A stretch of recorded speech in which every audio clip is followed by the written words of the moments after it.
হাওড়ার সাঁকরাইলে একটি বেসরকারি ইঞ্জিনিয়ারিং কলেজের ছাত্রের অস্বাভাবিক মৃত্যু হলো। শনিবার কলেজের ডাইভিং পুলে তাকে অচৈতন্য অবস্থায় পড়ে থাকতে দেখা যায়। তাকে উদ্ধার করে নিয়ে আসা হয় আন্দুল রোডের এক বেসরকারি হাসপাতালে।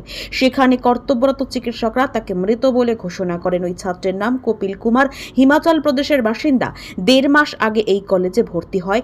6 মাসের মিনিট সংক্রান্ত কোর্সে সে ভর্তি হয়। কলেজ হোস্টেলে থাকতো। সকালে ক্লাস করেছিল কপিল কুমার। এই ঘটনায় পুলিশ দেহ উদ্ধার করে ময়না তদন্তের জন্য পাঠিয়েছে। খবর পেয়ে হিমাচল প্রদেশ থেকে প্লেনে করে চলে আসেন পরিবারের লোকেরা।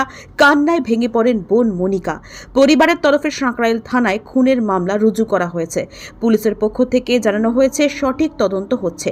ময়না তদন্তের রিপোর্ট পেলে মৃত্যুর আসল কারণ জানা যাবে।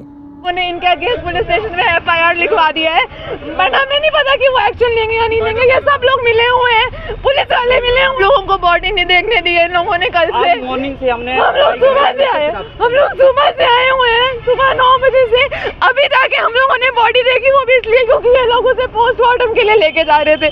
जब हमने देखा तो उसके पूरे सिर के पीछे खून पूरे उसके कपड़े सब गंदे थे। तो ये सब लोग चुप हो गए। ये सारे जो आदमी थे सब फैकल्टी चुप। यहाँ पूरे मुंह से खून निकल रहा है, तो वो ड्राउनिंग से नहीं मर सकता है। उसको स्विमिंग इतनी आती थी कि वो स्विमिंग पूल में तो डूब के नहीं मर सकता है। अगर वो किसी मरीन कॉलेज में है, वो मर्चेंट नेवी की ट्रेनिंग लेने आया है, तो वो स्विमिंग से कैसे मर सकता है? सब झूठ बोल रहे हैं ये लोग सब।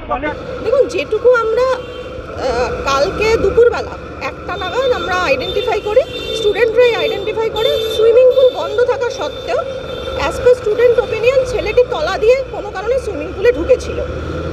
এইবার তারপরে ছেলেটি যখন জলে পড়া অবস্থায় আমরা পাই, সঙ্গে সঙ্গে আমরা লোকাল নার্সিংহোমে নিয়ে যাই। লোকাল নার্সিংহোম তখন বলেন কেসটা ক্রিটিক্যাল, সঙ্গে সঙ্গে আমরা নারায়ণায় নিয়ে আসি এবং নারায়ণা থেকে পুলিশকে ইনফর্ম করে। তখন নারায়ণা বলে যে উনি আর নেই বাচ্চাটি। তারপর থেকে প্রপার যে ইনভেস্টিগেশন সেটা পুলিশই করছেন।